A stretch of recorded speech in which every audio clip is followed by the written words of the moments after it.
Не. Ќе имате ли нека подршка бидејќи Ние ги повикавме за да учествуват. Предпоставувам дека како што гласа законот за амнестија, истото ќе биде и за законите, бидејќи ова е претежно хармонизирање со аки комунитаре од Европска Унија и колку што знам и тие се заинтересирани за да не го попречат патот за влез на земјата во НАТО и ЕУ. Можам да ви ја прочитам листата.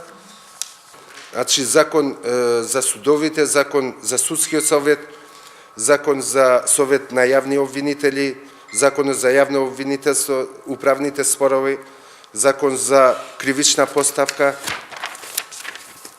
закон за кривичниот законник, бесплатна правна помош, закон за спречување на корупција и судир на интереси, закон за изменување и дополнување законот за слободен пристап до информациите од јавен карактер, закон за извршување на санкции, закон за прекршоци, закон за специјално јавно обвинителство, агенција за внатрешно разузнавање, закон за координација на безбедносно-разузнавачката заедница во Република Македонија, закон за внатрешни работи, законот за следење на комуникации, законот за странците, законот за буџетите и, како што ви реков, закон за аудио и аудиовизуелни медиумски услуги, кој е во процедура и се надеваме дека денеска ќе помине во комисијата.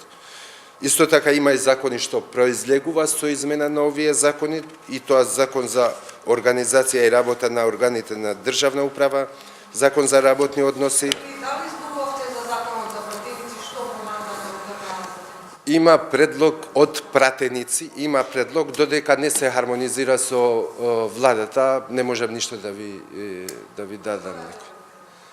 Дел од пратениците. Дел од пратениците. Па додека не се хармонизира со владата, не можам да ви дадам информации, пошто не. Знаете вие дека сме во процес на тоа, дека нема повеќе да се дават пари на тие што седат дома, нели така беше предлогот?